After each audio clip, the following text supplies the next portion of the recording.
ഇനി ബ്രോക്കോളിനെ കുറിച്ച് പറയാലോ കേട്ടോ. ഇതിൽ അറബിയിൽ ബ്രോക്കോളി തന്നെ പറയുന്നുണ്ട്, വലിയ മാറ്റമൊന്നുമില്ല.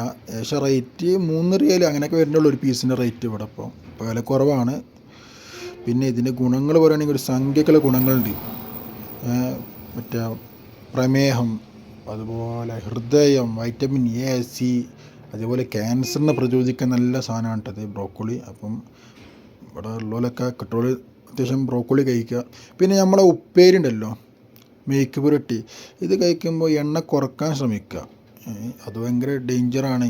നമ്മളെ കുക്കിംഗ് ഓയിൽ ഉണ്ടല്ലോ, വെളിച്ചെണ്ണയിലാണെങ്കിൽ ഓക്കെ, പ്രശ്നമൊന്നുമില്ല. പക്ഷേ നമ്മളിവിടെയൊക്കെ പൊതുവെ എല്ലാവരും സൺഫ്ലവറോ അല്ലെങ്കിൽ വേറെ എന്തെങ്കിലും ഓയിലേക്കാരും ഉപയോഗിക്കുക. അതിലവിടെ നല്ല വേറെ എങ്കിലും രീതിയിൽ തിന്നാൻ പറ്റുന്നില്ല, അങ്ങനെ തിന്നുക. കാരണം ഈ മേക്ക് പുരട്ടി അത്ര നല്ലതല്ല. കാരണം കുക്കിംഗ് ഓയിലാണ്. വെളിച്ചെണ്ണ ഉണ്ടെങ്കിലും ഓക്കെ, പ്രശ്നമില്ല.